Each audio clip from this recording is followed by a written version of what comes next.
రంగనాథ్ వెళ్ళిపోవడంతో శ్యామల, రేణు కూడా అక్కడి నుండి వెళ్ళిపోతూ, రేణు గగన్ వైపు చూసి, రే అన్నయ్య, నీకొక విషయం తెలుసా?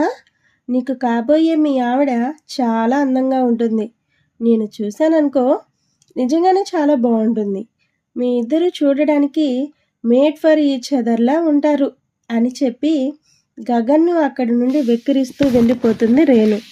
వాళ్ళిద్దరూ అక్కడి నుండి వెళ్ళిపోయిన తర్వాత అక్కడే కూర్చొని ఆలోచిస్తూ ఉన్న గగన్, ఏంటి, నేను చేసుకోబోయే అమ్మాయి చాలా అందంగా ఉంటుందా? అంత అందంగా ఉన్న అమ్మాయి నన్నెందుకు ఇష్టపడుతుంది? ఖచ్చితంగా నన్ను ఇష్టపడదు. అంటే ఖచ్చితంగా ఈ అమ్మాయి ఎవరినో ప్రేమించే ఉంటుంది.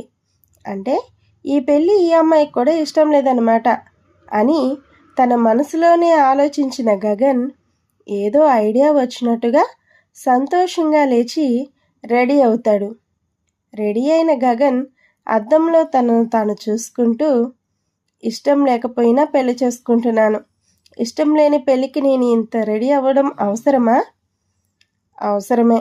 ఎందుకంటే ఎవరికి డౌట్ రాకుండా ఉండాలి అంటే ఈ మాత్రం చేయక తప్పదు కదా. అయినా పెళ్ళైన తరువాత ఆ అమ్మాయితో ఎలాగూ మాట్లాడతాను కదా, ఇప్పుడు కొంచెం ప్రశాంతంగా ఉండొచ్చు అని అనుకుంటాడు.